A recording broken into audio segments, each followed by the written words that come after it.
ನಮಸ್ಕಾರ. ಶನಿವಾರದ್ದು ವ್ಲಾಗನ್ನು ನಾನು ನಿಮ್ಮ ಜೊತೆ ಶೇರ್ ಮಾಡ್ಕೋತಾ ಇದ್ದೀನಿ. ಸೊ ಇವಾಗ ಟೈಮ್ ಬಂದು ಆಲ್ರೆಡಿ 11:30 ಆಗಿದೆ. ಬೆಳಿಗ್ಗೆ ಎಲ್ಲರದು ಕೂಡ ತಿಂಡಿ ಆಯಿತು. ಇವತ್ತು ತಿಂಡಿ ಸಿಂಪಲ್ ಆಗಿ ಅವಲಕ್ಕಿ ಮಾಡಿದ್ದೀವಿ. ಸೊ ಬೇಗ ಆಗೋದಂದರೆ ಅವಲಕ್ಕಿ ಒಂದೇ. ಅವಲಕ್ಕಿ ಮಾಡ್ತೇವೆ, ಎಲ್ಲರೂ ಕೂಡ ತುಂಬಾ ಇಷ್ಟಪಡ್ತಾರೆ. ಸೊ ಎಲ್ಲರದು ಬ್ರೇಕ್ಫಾಸ್ಟ್ ಆಯಿತು. ಹಾಗೆ ಇವತ್ತು ನಮ್ಮ ಮನೆಯವ್ರದ್ದು ಬರ್ತ್ಡೇ ಇದೆ. ನಂದಾಗಲಿ ನಮ್ಮ ಮನೆಯವ್ರದ್ದಾಗಲಿ ಬರ್ತ್ಡೇನ ನಾವು ಅಷ್ಟೊಂದು ಗ್ರ್ಯಾಂಡಾಗಿ ಏನು ಸೆಲೆಬ್ರೇಟ್ ಮಾಡೋದಿಲ್ಲ.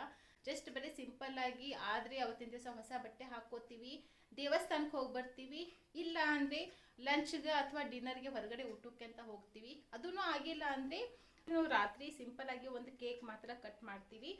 ಇಲ್ಲ ಅದು ಅವ್ರ ಆಫೀಸ್ ಇದ್ದರೆ ಇದು ಕೂಡ ಏನೂ ಆಗೋದಿಲ್ಲ. ಸಾಯಂಕಾಲ ಬಂದರೆ ಮಾತ್ರ ಸಿಂಪಲ್ ಆಗಿ ಅಡುಗೆ ಮಾಡಿ ಒಂದು ಏನಾದರೂ ಕೇಕ್ ಮಾಡ್ತೀವಿ. ಆದರೆ ಇವತ್ತು ಅವ್ರದ್ದು ಬರ್ಡೇ ವೀಕೆಂಡಲ್ಲಿ ಬಂದಿದೆ. ಸೊ ಶನಿವಾರ ಬಂದಿದೆ. ಸೊ ಇವತ್ತು ಆಫೀಸ್ ಸ್ಕೂಲ್ ಎಲ್ಲ ಕೂಡ ರಜೆ ಇರೋದ್ರಿಂದ ಇವಾಗ ಎಲ್ಲರೂ ಕೂಡ ಮಧ್ಯಾಹ್ನಕ್ಕೆ ಊಟಕ್ಕೆ ಹೊರಗಡೆ ಹೋಗೋಣ ಅಂತ ಅಂದ್ಬಿಟ್ಟು ಪ್ಲ್ಯಾನ್ ಮಾಡಿದ್ದೀವಿ. ಹಾಗೂ ಊರಿಂದ ಅಪ್ಪ ಅಮ್ಮ ಕೂಡ ಬಂದಿದ್ದಾರೆ. ಸೊ ಅವ್ರಿಗೆ ಕೂಡ ಹೊರಗಡೆ ಕರ್ಕೊಂಡು ಹೋಗಂಗೂ ಆಗುತ್ತೆ. ಸೊ ನಮ್ಮ ಮನೆಯವ್ರದ್ದು ಬರ್ಡೇ ಸೆಲೆಬ್ರೇಟ್ ಮಾಡೋಂಗೂ ಕೂಡ ಆಗುತ್ತೆ ಅಂತ ಅಂದ್ಬಿಟ್ಟು ಪ್ಲ್ಯಾನ್ ಮಾಡ್ತಾ ಇದ್ದೀವಿ. ಆದರೆ ಯಾವ ಹೋಟೆಲ್ಗೆ ಹೋಗ್ತೀವಿ, ಎಲ್ಲಿ ಹೋಗ್ತೀವಿ ಅದೇನೂ ಕೂಡ ನನಗೆ ಗೊತ್ತಿಲ್ಲ. ಯಾಕಂದರೆ ಅದೆಲ್ಲ ಅವರೇ ಪ್ಲ್ಯಾನ್ ಮಾಡ್ತಾ ಇರೋದು. ಅವ್ರು ಹೇಳ್ತಾ ಇಲ್ಲ ಎಲ್ಲಿ ಕರ್ಕೊಂಡು ಹೋಗ್ತೀವಿ ಅಂತ ಅಂದ್ಬಿಟ್ಟು. ಆದರೆ ಚೆನ್ನಾಗಿರೋದು ಹೋಟೆಲ್ಗೆ ಮಾತ್ರ ಕರ್ಕೊಂಡು ಹೋಗ್ತೀನಿ ಅಂತ ಇದ್ದಾರೆ. ಸೊ ಅಲ್ಲಿ ಹೋದ್ಮೇಲೆ ಗೊತ್ತಾಗೋದು ನನಗೆ ಕೂಡ ಯಾವ ಹೋಟೆಲ್ಗೆ ಬಂದಿದ್ದೀವಿ ಅಂತ ಹೇಳಿಬಿಟ್ಟು. ಸೊ ಇವಾಗ ಬೇಗ ಬೇಗ ನಾನು ಹೋಗಿ ರೆಡಿ ಆಗ್ತೀನಿ. ಫಸ್ಟ್ ಮಕ್ಕಳಿಗೆ ರೆಡಿ ಮಾಡ್ತೀನಿ, ಆಮೇಲೆ ನಾನು ರೆಡಿ ಆಗ್ತೀನಿ. ಸೊ ಹಾಗೆ ಊಟ ಆಯ್ತೆಲ್ಲ ಮುಗಿಸ್ಕೊಂಡು ಅಲ್ಲೇ ಹೊರಗಡೆ ಎಲ್ಲಾದರೂ ಮಮ್ಮಿ ಕರ್ಕೊಂಡು ಹೋಗೋಣ ಅಂತ ಪ್ಲ್ಯಾನ್ ಮಾಡ್ತಾ ಇದ್ದೀವಿ. ಆದರೆ ಮಳೆ ಮಾತ್ರ ನಿಲ್ತಾ ಇಲ್ಲ, ಬೆಳಗ್ಗೆಯಿಂದ ಹಾಗೆ ಬರ್ತಾನೆ ಇದೆ. ಸೊ ನೋಡೋಣ, ಮಳೆ ಸ್ಟಾಪ್ ಆದರೆ ಸೊ ಮಮ್ಮಿಗೆ ಅಲ್ಲಿ ಇಲ್ಲಿ ತಿರುಗಾಡಿಸ್ತೀನಿ, ಇಲ್ಲಾಂದರೆ ಜಸ್ಟ್ ಊಟ ಮಾಡಿಕೊಂಡು ಡೈರೆಕ್ಟ್ ಮನೆಗೆ ಬರ್ತೀವಿ ಅಷ್ಟೇ. ಸೊ ಇವಾಗ ಬೇಗ ಬೇಗ ಹೋಗ್ಬಿಟ್ಟು ರೆಡಿ ಆಗ್ತೀನಿ. ಸೊ ಯಾವ ಹೋಟೆಲ್ಗೆ ಹೋಗ್ತೀವಿ, ಎಲ್ಲಿ ಹೋಗ್ತೀವಿ ಅದೆಲ್ಲ ಕೂಡ ನಿಮಗೆ ಅಲ್ಲಿ ಹೋದ್ಮೇಲೆ ತಿಳಿಸ್ತೀನಿ.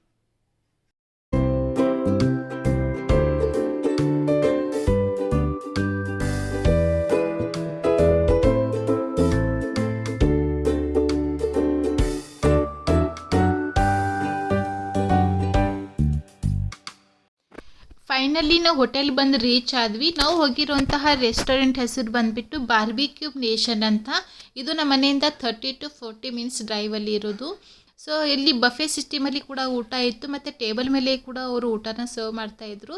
ಆದರೆ ನಮ್ಮ ಪಪ್ಪ ಮಮ್ಮಿಗೆ ಇದೇ ಫಸ್ಟ್ ಟೈಮ್ ನಾನು ಈ ಥರದ ಹೋಟೆಲ್ಗೆ ಕರ್ಕೊಂಡು ಹೋಗಿರೋದು. ಅವರಿಗೆ ಐಡಿಯಾನೇ ಇರಲಿಲ್ಲ. ಸೊ ಈ ಥರದ ಹೋಟೆಲಲ್ಲಿ ಈ ಥರ ಬಫೆ ಸಿಸ್ಟಮ್ ಕೂಡ ಇರುತ್ತೆ ಅಂತ ಅಂದ್ಬಿಟ್ಟು. ಸೊ ಅದಕ್ಕೆ ಅವರಿಗೆ ಫಸ್ಟ್ ನಾನು ಕರ್ಕೊಂಡು ಒಯ್ದು ತೋರಿಸ್ದೆ ಎಲ್ಲ ಕೂಡ. ಸೊ ಈ ಥರ ಎಲ್ಲ ಇಲ್ಲಿ ಇಟ್ಟಿರ್ತಾರೆ, ನೀವು ಏನೇನು ಬೇಕು ಅದೆಲ್ಲ ಕೂಡ ತೊಗೋಬೋದು ಅಂತ ಹೇಳಿಬಿಟ್ಟು. ಸೊ ಅಲ್ಲಿ ಎಷ್ಟು ವೆರೈಟಿ ಆಫ್ ಫುಡ್ ಇಟ್ಟಿದ್ರು ಅಂದರೆ, ಸೊ 3 to 4 ಥರದ್ದು ಗ್ರೇವಿಗಳು ಇದ್ದು, ಮತ್ತು ನೂಡಲ್ಸ್, ಹಾಗೆ ಮಂಚೂರಿಯನ್, ಟೊಮೆಟೊ ಸೂಪ್, ಮತ್ತು ಸಿಂಪಲ್ಲಾಗಿ ಒಂದು ದಾಲ್ ಮತ್ತು ರೈಸ್ ಕೂಡ ಮಾಡಿದರು. ಹಾಗೆ ವೆಜಿಟೇಬಲ್ ಬಿರಿಯಾನಿ ಕೂಡ ಇತ್ತು. ಸೊ ನನ್ನ ಮಗಳದ್ದು ಫೇವ್ರೇಟ್ ವೆಜಿಟೇಬಲ್ ಬಿರಿಯಾನಿ. ಹಾಗೆ ಇಲ್ಲಿ ಬಂದುಬಿಟ್ಟು ನನ್ನ ಮಗ ಕೇಕ್ ತೊಗೋತಾ ಇದ್ದಾನೆ. ಸೊ ಚಾಕ್ಲೇಟ್ ಫ್ಲೇವರ್ದು ಕೇಕ್ ಮತ್ತು ಸ್ಟ್ರಾಬೆರಿ ವೆನಿಲಾ ಫ್ಲೇವರ್ದು ಕೇಕ್. ಸೊ ಅವನು ಯಾವಾಗೂ ಜಾಸ್ತಿ ಕೇಕ್ ತಿನ್ನೋದಿಲ್ಲ, ಯಾಕೋ ಇವತ್ತದು ನೋಡಿದ ತಕ್ಷಣ ಅವನಿಗೆ ತಿನ್ನಬೇಕಂತ ಅನ್ನಿಸ್ತಾ ಇದೆ. ಸೊ ಅದಕ್ಕೆ 2 ಪೀಸ್ ಕೇಕ್ ತೊಗೊಂಡ ಅವನು. ಸೊ ಅದಾದ ನಂತರ ಹಾಗೆ ತಳಗಡೆ ಫ್ರೂಟ್ಸ್ ಕಟ್ ಮಾಡಿ ಇಟ್ಟಿದ್ದಾರೆ. ಒಂದು ಕಡೆ ಪಪ್ಪಾಯ ಇದೆ, ಮತ್ತು ಒಂದು ಕಡೆ ವಾಟರ್ ಮೆಲನ್, ಹಾಗೆ ಪೈನಾಪಲ್ ಕೂಡ ಇಟ್ಟಿದ್ದಾರೆ. ಆದರೆ ಎಲ್ಲೇ ಹೋದರೂ ಕೂಡ ಅವನು ವಾಟರ್ ಮೆಲನ್ ಮಾತ್ರ ತೊಗೋತಾನೆ. ಸೊ ಬೇರೆ ಯಾವುದೂ ಫ್ರೂಟ್ ಅವನು ತೊಗೊಳಕ್ಕೆ ಹೋಗೋದಿಲ್ಲ. ಸೊ 3 to 4 ಪೀಸಷ್ಟು ವಾಟರ್ ಮೆಲನ್ ತೊಗೊಂಡ. ಅದಾದ ನಂತರ ಈ ಕಡೆ ಕಪ್ಪಲ್ಲಿ ಅವರು ಪಾಯಸ ಕೂಡ ಇಟ್ಟಿದ್ರು, ಮತ್ತು ಫ್ರೂಟ್ ಕಸ್ಟರ್ಡ್ ಕೂಡ ಮಾಡಿಟ್ಟಿದ್ರು. ಅದನ್ನಂತೂ ನಾನು ಏನೂ ಟೇಸ್ಟ್ ಮಾಡೋದಕ್ಕೆ ಹೋಗಲಿಲ್ಲ. ಆಮೇಲೆ ಜಾಮೂನ್ ಇಟ್ಟಿದ್ರು, ಎಷ್ಟು ಕ್ಯೂಟ್ ಸ್ಮಾಲ್ ಜಾಮೂನ್ ಮಾಡಿದ್ರು. ಸೊ ಅದು ಇಷ್ಟು ತೊಗೊಂಡ. ಅದಾದ ನಂತರ ಈ ಕಡೆ ನಮ್ಮ ಪಪ್ಪ ಮಮ್ಮಿ ಎಲ್ಲ ಪ್ಲೇಟಲ್ಲಿ ಅವ್ರಿಗೆ ಏನೇನು ಬೇಕು ಅದೆಲ್ಲ ಕೂಡ ಸ್ವಲ್ಪ ಸ್ವಲ್ಪ ಹಾಕ್ಕೊಂಡು ಬಂದಿದ್ದಾರೆ. ಸೊ ಈ ಕಡೆ ಬಂದುಬಿಟ್ಟು ಎಷ್ಟು ವೆರೈಟಿ ಆಫ್ ಸ್ಯಾಲಿಡ್ ಇಟ್ಟಿದ್ರು ಅಂದರೆ, ಸೊ ಕಾರ್ನ್ ಸ್ಯಾಲಿಡ್, ಮತ್ತು ಕುಕುಂಬರ್, ಮತ್ತು ಫ್ರೂಟ್ ಸ್ಯಾಲಿಡ್ ಕೂಡ ಇತ್ತು, ಮತ್ತು ಟೊಮೆಟೊ ಮತ್ತು ಫಕ್ತ್ ಆನಿಯನ್ ಮಿಕ್ಸ್ ಮಾಡಿದ್ದು ಒಂದು ಸ್ಯಾಲಿಡ್ ಇತ್ತು. ಹಾಗೆ ಕೆಳಗಡೆ ಮೊಸರನ್ನ ಇತ್ತು. ತುಂಬ ವೆರೈಟಿ ಆಫ್ ಇಟ್ಟಿದ್ರು. ಸೊ ಅದೆಲ್ಲ ಕೂಡ ಸ್ವಲ್ಪ ಸ್ವಲ್ಪ ಹಾಕ್ಕೊಂಡ್ರು. ಹಾಗೆ ಪಾಸ್ತಾ ಕೂಡ ಮಾಡಿದರು. ಅದನ್ನು ಕೂಡ ಎಲ್ಲ ನಮ್ಮಪ್ಪ ಎಷ್ಟು ಇಷ್ಟಪಟ್ಟು ತಿಂತರಂದರೆ, ಸೊ ಎಲ್ಲ ಸ್ವಲ್ಪ ಸ್ವಲ್ಪ ಸ್ವಲ್ಪ ಈ ಥರ ಪ್ಲೇಟಲ್ಲಿ ಹಾಕ್ಕೊಂಡು ತೊಗೊಂಡು ಬಂದರು. ನಾವು ಪ್ಲೇಟಲ್ಲೆಲ್ಲ ಹಾಕ್ಕೊಂಡು ಬರೋಷ್ಟರಲ್ಲಿ ಆಲ್ರೆಡಿ ನಮ್ಮ ಟೇಬಲ್ ಮೇಲೆ ಅವರೆಲ್ಲ ಕೂಡ ತಂದು ರೆಡಿ ಮಾಡಿ ಇಟ್ಟಿದ್ರು. ಎಷ್ಟು ವೆರೈಟಿ ಫುಡ್ ಇತ್ತಂದರೆ, ಸೊ ಯಾವತ್ತು ತಿನ್ನಬೇಕು ಯಾವತ್ತು ತಿನ್ನಬಾರ್ದು ಆ ಥರ ಅನ್ನಿಸ್ತಾ ಇತ್ತು. ಸೊ ಆಲ್ರೆಡಿ ಅವರು ಬಾರ್ಬಿಕ್ಯೂ ಎಲ್ಲ ರೆಡಿ ಮಾಡಿದರು. ಸೊ ಪನ್ನೀರಲ್ಲಿ ಒಂದು 4-5 ವೆರೈಟಿ ಇದ್ದು, ಮತ್ತು ಮಶ್ರೂಮ್ ಇತ್ತು, pineapple, water melon, sweet corn, ಮತ್ತು ಬ್ರೋಕೊಲಿ ಕೂಡ ಇತ್ತು. ಇದು ಬಂದುಬಿಟ್ಟು ಸೊ ಎಲ್ಲ ವೆಜಿಟೇಬಲ್ಸ್ ಎಲ್ಲ ಸ್ಪೈಸಸ್ ಹಾಕಿಬಿಟ್ಟು ರೆಡಿ ಮಾಡಿ ಕೊಟ್ಟಿದ್ರು. ಇದು ಕೂಡ ತುಂಬಾ ಚೆನ್ನಾಗಿತ್ತು. ಮತ್ತು 5ರಿಂದ 6 ವೆರೈಟಿ ಆಫ್ ಡ್ರಿಂಕ್ ಇತ್ತು. ನಮ್ಮಮ್ಮ ತುಂಬ ಕೋಲ್ಡಾಗಿರೋಂತಹ ಇದು ಡ್ರಿಂಕ್ ಅಂತೆಲ್ಲ ಕುಡಿಯೋದಿಲ್ಲ, ಅದಕ್ಕೆ ಅವಳಿಗೆ ವಿತೌಟ್ ಐಸ್ ಒಂದು ಡ್ರಿಂಕನ್ನು ಇಸ್ಕೊಟ್ವಿ. ಸೊ ಇದು ಬಾರ್ಬಿಕ್ಯೂಬ್ ನೀವು ಎಷ್ಟು ಬೇಕಾದರೂ ತಿನ್ಬೋದು. ಸೊ ಖಾಲಿ ಆಗ್ತಾ ಇದ್ದಂಗೆ ಅವ್ರು ಮತ್ತೆ ಮತ್ತೆ ಹಾಗೆ ತಂದು ಇಡ್ತಾರೆ. ಸೊ ನಮಗೆ ಜಾಸ್ತಿ ಇಷ್ಟ ಆಗಿದಂದರೆ ಪೈನಾಪಲ್, ವಾಟರ್ ಮೆಲನ್ ಮತ್ತು ಬ್ರೋಕೊಲಿದು. ಇದೇ ಫಸ್ಟ್ ಟೈಮ್ ನಮ್ಮ ಅಪ್ಪ ಬ್ರೋಕೊಲಿದು ತಿಂದಿರೋದು. ಅವ್ರಿಗೆ ಐಡಿಯಾನೇ ಇರಲಿಲ್ಲ ಬ್ರೋಕೊಲಿ ಈ ಥರ ಟೇಸ್ಟಲ್ಲಿ ಇರುತ್ತೆ ಅಂತ ಹೇಳಿಬಿಟ್ಟು. ಸೊ ಅವರಿಗಂತೂ ತುಂಬಾ ಇಷ್ಟ ಆಯಿತು. ನಾವು ಬ್ರೋಕೊಲಿ, ಪೈನಾಪಲ್ ಜಾಸ್ತಿ ತಿಂದ್ವಿ ಅಲ್ಲಿ. ಸೊ ನನಗಂತೂ ಎಷ್ಟು ಖುಷಿ ಆಗ್ತಾಯಿತ್ತು ಅಂದರೆ, ಸೊ ಇದೇ ಫಸ್ಟ್ ಟೈಮ್ ನಾನು ನಮ್ಮ ಪಪ್ಪ ಮಮ್ಮಿಗೆ ಈ ಥರದ್ದು ಹೋಟೆಲ್ಗೆ ಕರ್ಕೊಂಡು ಹೋಗಿರೋದು. ನಾವಂತೂ ಹೋಗ್ತಾ ಇರ್ತೀವಿ, ತಿಂತಾ ಇರ್ತೀವಿ, ಆದರೆ ನಮ್ಮ ಅಪ್ಪ ಮಮ್ಮಿಗೆ ನಾನು ಒಂದು ಸರ್ತಿ ಕೂಡ ನಾನು ಈ ಥರದ್ದು ಹೋಟೆಲ್ಗೆ ಕರ್ಕೊಂಡೇ ಹೋಗಿದ್ದಿರಲಿಲ್ಲ. ಸೊ ಆದರೆ ನನಗಂತೂ ಇಷ್ಟು ಖುಷಿ ಆಗ್ತಾಯಿತ್ತು ಅಂದರೆ, ಸೊ ನಾನು ಎಲ್ಲ ಕೂಡ ಅವರಿಗೆ ಟೇಸ್ಟ್ ಮಾಡಿಸ್ತಾ ಇದ್ದೆ. ಮಮ್ಮಿ ಅದು ತೊಗೋ ಪಾಪ, ಇದು ತೊಗೋರಿ, ಅದು ಚೆನ್ನಾಗಿರುತ್ತೆ, ಇದು ಚೆನ್ನಾಗಿರುತ್ತೆ ಅಂತ ಹೇಳಿಬಿಟ್ಟು. ಆದರೆ ಅವ್ರಿಗೆ ಕೂಡ ತುಂಬಾ ಇಷ್ಟ ಆಯಿತು. ಎಷ್ಟು ರುಚಿಯಾಗಿತ್ತಂದರೆ ಎಲ್ಲ ಡಿಶಸ್ಗಳು ತುಂಬಾ ಚೆನ್ನಾಗಿತ್ತು. ಸೊ ಆದ ನಂತರ ಸೊ ನನ್ನ ಮಗ ಬಂದುಬಿಟ್ಟು ಇಲ್ಲಿ ಸ್ವಲ್ಪ ಹಠ ಮಾಡ್ತಾಯಿದ್ದ. ಅವನು ತಿಂದಿರೋದೇ ಫುಡ್ಡನ್ನೇ ಕಂಟಿನ್ಯೂಸ್ ಆಗಿ ಅದನ್ನೇ ತಿಂತಾಯಿದ್ದ. ಸೊ ಅದಕ್ಕೆ ನಾನು ಅವನಿಗೆ ಸ್ವಲ್ಪ ಫೋರ್ಸ್ ಮಾಡಿ ಬೇರೆ ಫುಡ್ಡು ಕೂಡ ತಿನ್ನಿಸ್ತಾ ಇದ್ದೆ. ಸೊ ಎಲ್ಲರದ್ದು ಊಟ ಆದಮೇಲೆ ಕೊನೆಗೆ ಅಲ್ಲಿ ಐಸ್ ಕ್ರೀಮ್ ಕೂಡ ಇಟ್ಟಿದ್ರು, ಕುಲ್ಫಿ ಇಟ್ಟಿದ್ರು. ಸೊ ಅದು ಕೂಡ ಎಲ್ಲ ಟೇಸ್ಟ್ ಮಾಡಿ. ಇವತ್ತು ನಮ್ಮ ಮನೆಯವ್ರದ್ದು ಬರ್ಡೇ, ಅದು ಕೂಡ ಅಲ್ಲೇ ಸೆಲೆಬ್ರೇಟ್ ಮಾಡಿದ್ವಿ. ಐಡಿಯಾನೇ ಇರಲಿಲ್ಲ ನಮಗೆ ಅಲ್ಲಿ ಸೆಲೆಬ್ರೇಟ್ ಮಾಡೋದು, ಆದರೆ ಅವರು ಹೇಳಿದ ತಕ್ಷಣ ರೆಡಿ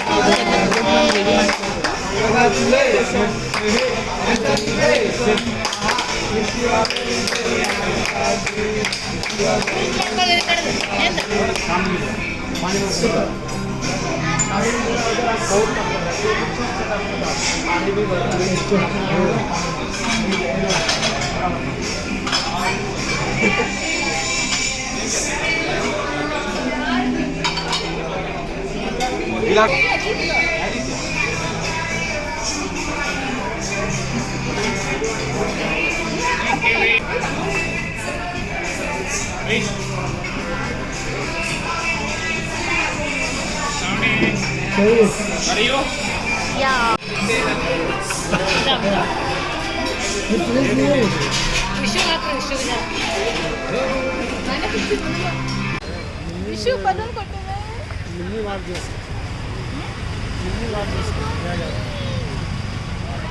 ಸೊ ಊಟ ಆಯ್ತೆಲ್ಲ ಮುಗಿಸ್ಕೊಂಡು ಇವಾಗ ಶಾಪಿಂಗ್ ಮಾಡೋದಕ್ಕೆ ಅಂತ ಬಂದಿದ್ದೀವಿ. ಸೊ ಇವತ್ತು ನಮ್ಮ ಮನೆಯವ್ರದ್ದು ಬರ್ಡೇ ಇರೋದಕ್ಕೆ ಸೊ ನಮ್ಮ ಪಪ್ಪ ಅವರಿಗೆ ಏನಾದರೂ ಒಂದು ಶರ್ಟ್ ತೊಗೊಳ್ಳೋಣ ಅಂತ ಅಂದರು. ಸೊ ಅದಕ್ಕೆ ಅಲ್ಲೇ ಹತ್ತಿರದಲ್ಲಿ ಇರೋವಂಥ ಒಂದು ಮಾಲ್ಗೆ ಬಂದಿದ್ದೀವಿ. ಸೊ ಅಲ್ಲಿ ತುಂಬಾ ಚೆನ್ನಾಗಿ ಈ ಥರ ಗ್ಲಾಸ್ ಜೊತೆಲ್ಲ ಮಾಡಿದರು. ಸೊ ವಿಶು ಶ್ರಾವಣಿ ಅಂತೂ ಅದನ್ನೇ ಆಟ ಆಡ್ತಾ ಇದ್ದೀವಿ.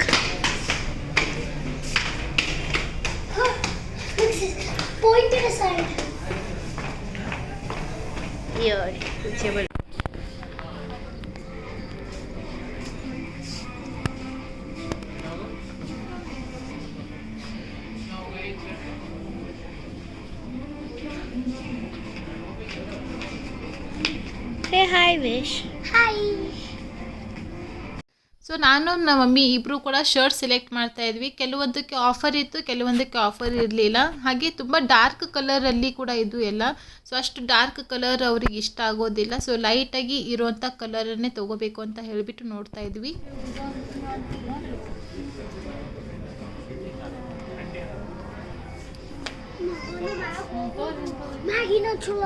ಏನು ಮಾಡ್ತೀವಿ ಹೋಗಿ ಎಲ್ಲ kitchen supply dining table. So kitchen supply ಬೇಕಾ ನಿನ್ಗ?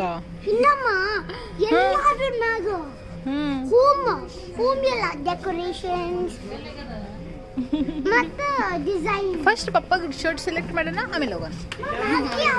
ಇವಾಗ ಜಸ್ಟ್ ನಾವು ಮನೆಗೆ ಬಂದ್ವಿ. ಇನ್ನೂ ಮಳೆ ಬರ್ತಾನೆ ಇದೆ, ಅದಕ್ಕೆ ಜಾಸ್ತಿ ಎಲ್ಲಿ ಏನು ತಿರುಗಾಡೋದಕ್ಕೆ ಹೋಗಲಿಲ್ಲ. ಜಸ್ಟ್ ಸೊ ಬರೀ ಒಂದು ನಮ್ಮ ಮನೆಯವ್ರಿಗೆ ಶರ್ಟ್ ಮಾತ್ರ ತೊಗೊಂಡು ಬಂದ್ವಿ. ಸೊ ಇದೇ ಶರ್ಟ್ ಅದು ಲೈಟ್ ಕಲರ್ ಇದೆ ಮತ್ತು ಕ್ವಾಲಿಟಿ ಮಾತ್ರ ತುಂಬಾ ಚೆನ್ನಾಗಿರೋದು. ಆದರೆ ಸ್ವಲ್ಪ ಕಾಸ್ಟ್ಲಿ ಆಯಿತು, ಆದರೂ ಕೂಡ ಪರವಾಗಿಲ್ಲ ಅಂತ ಅಂದ್ಬಿಟ್ಟು ತೊಗೊಂಡು ಬಂದ್ವಿ. ಅಪ್ಪ ಅಮ್ಮ ಕೂಡ ಅದು ಹೊಟ್ಟೆ ತುಂಬಾ ಇಷ್ಟ ಆಯಿತು. ಇವಾಗ ಇಬ್ಬರು ಕೂಡ ರೆಸ್ಟ್ ಮಾಡ್ತಾ ಇದ್ದಾರೆ. ಹಾಗೆ ವಿಶು ಅಲ್ಲಿ ಸರಿಯಾಗಿ ಊಟನೇ ತಿಂದಿಲ್ಲ, ಬರೀ ಚಾಟ್ಸ್ ಸ್ವಲ್ಪ ಅದು ಇದು ತಿಂದಿದ್ದಾನೆ ಅಷ್ಟೇ. ಅದಕ್ಕೆ ಅವನಿಗೋಸ್ಕರ ಇವಾಗ ಸ್ವಲ್ಪ ಬಿಸಿದು ಏನಾದರೂ ಮಾಡಬೇಕು. ಅಪ್ಪ ಅಮ್ಮ ಎದ್ದ ಮೇಲೆ ಅವ್ರಿಗೆ ನಾನು ಟೀನ ಮಾಡಿಕೊಡ್ತೀನಿ. ಸೊ ಅಲ್ಲಿವರೆಗೂ ಹೋಗ್ಬಿಟ್ಟು ಇವಾಗ ವಿಶುಗೆ ಸ್ವಲ್ಪ ಏನಾದರೂ ಬಿಸಿ ಬಿಸಿ ಮಾಡ್ತೀನಿ. ಇಬ್ಬರು ಕೂಡ ಕುತ್ಕೊಂಡು ಟಿ ವಿ ನೋಡ್ತಾ ಇದ್ದಾರೆ ಇಲ್ಲಿ. ಸೊ ಇವಾಗ ನಾನು ಕಿಚನ್ಗೆ ಹೋಗ್ತಾ ಇದ್ದೀನಿ. ಇವಾಗ ಫಸ್ಟ್ ಕುಕ್ಕರ್ ಹಚ್ತೀನಿ, ಆಮೇಲೆ ಹಾಗೆ ಫ್ರಿಜ್ಜಲ್ಲಿ ಮೊಸರಿದೆ. ಸೊ ಮಜ್ಜಿಗೆ ಮಾಡಿಬಿಟ್ಟು ಅದರದ್ದೇ ಒಗ್ಗರಣೆ ಹಾಕ್ತೀನಿ. ಸೊ ಬಿಸಿ ಬಿಸಿ ಅನ್ನೋ ಜೊತೆ ಮಜ್ಜಿಗೆ ಸಾರು ಚೆನ್ನಾಗಿರುತ್ತೆ. ಸೊ ನಾನು ಯಾವ ಥರ ಮಜ್ಜಿಗೆ ಸಾರು ಮಾಡ್ತೀನಿ ಅದನ್ನು ಇವತ್ತಿನ ಜೊತೆ ಶೇರ್ ಮಾಡ್ಕೋತೀನಿ. ಸೊ ಬನ್ನಿ.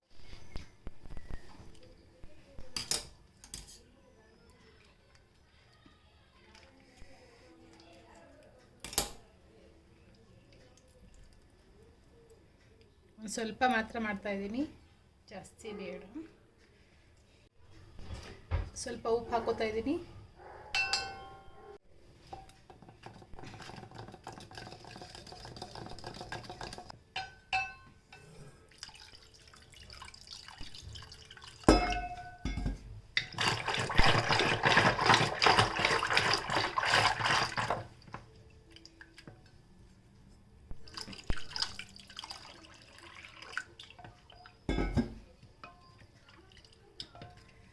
ನೋಡಿ ಅದಕ್ಕೆ ಇರಬೇಕು, ಜಾಸ್ತಿ ಏನು ಗಟ್ಟಿ ಬೇಡ, ಇಷ್ಟು ಮಾಡ್ಕೊಂಡ್ರೆ ಸಾಕು.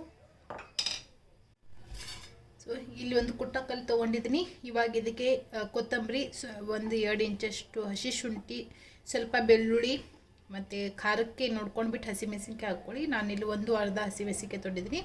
ಸ್ವಲ್ಪ ಕರಿಬೇವು,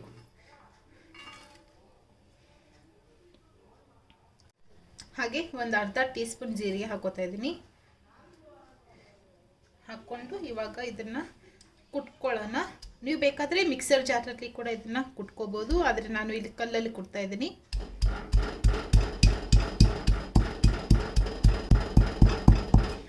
ಮತ್ತು ಜೀರಿಗೆ ಎಲ್ಲ ಕುಟ್ಕೊಳ್ಳೋಣ.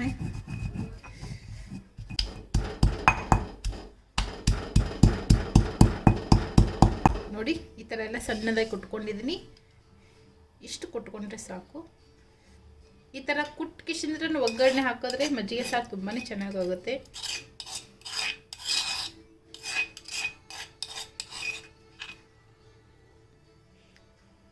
ಇವಾಗ ಒಗ್ಗರಣೆ ಹಾಕ್ಕೊಳ್ಳೋಣ. ಪಾತ್ರೆಯಲ್ಲಿ ನಾನು ಸ್ವಲ್ಪ ಎಣ್ಣೆ ಹಾಕ್ಕೊಂಡಿದ್ದೀನಿ. ಇದಕ್ಕೇನು ಜಾಸ್ತಿ ಎಣ್ಣೆ ಹಾಕ್ಕೊಳ್ಳೋದೇನು ಬೇಕಾಗಿಲ್ಲ, ಒಂದು ಸ್ವಲ್ಪ ಎಣ್ಣೆ ಹಾಕ್ಕೊಂಡ್ರೆ ಸಾಕು. ಎಣ್ಣೆ ಬಿಸಿ ಹಾಕಿದ್ರೆ ಇವಾಗ ಸಾಸಿವೆ ಹಾಕೋತಾ ಇದ್ದೀನಿ. ಸ್ವಲ್ಪ ಒಂದು ಚುಟ್ಕೆಯಷ್ಟು ಹಿಂಗು,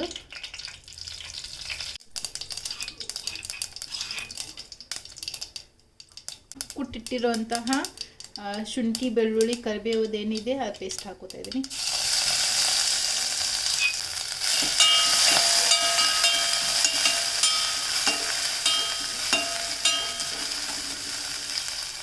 ಸ್ವಲ್ಪ ಹಸಿ ವಾಸನೆ ಹೋಗೋವರೆಗೂ ಫ್ರೈ ಮಾಡ್ಕೊಳ್ಳೋಣ.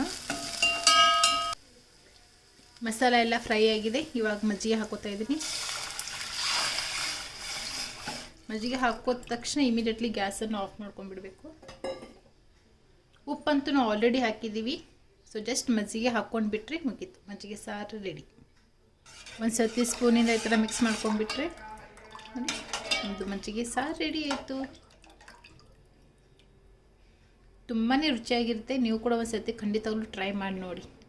ಸೊ ಈ ಕಡೆ ಮಜ್ಜಿಗೆ ಸಾರಿಗೆ ಒಗ್ಗರಣೆ ಹಾಕಿ ರೆಡಿ ಮಾಡಿ ಇಟ್ಟಿದ್ದೀನಿ. ಈ ಕಡೆ ನಾನು ಕುಕ್ಕರಲ್ಲಿ ಅನ್ನಕ್ಕೆ ಇಟ್ಟಿದ್ದೀನಿ. ಅನ್ನ ಒಂದು ಆದರೆ ನಾನು ವಿಶುಗೆ ಬಿಸಿ ಬಿಸಿ ಅನ್ನ ಊಟ ಮಾಡಿಸ್ತೀನಿ.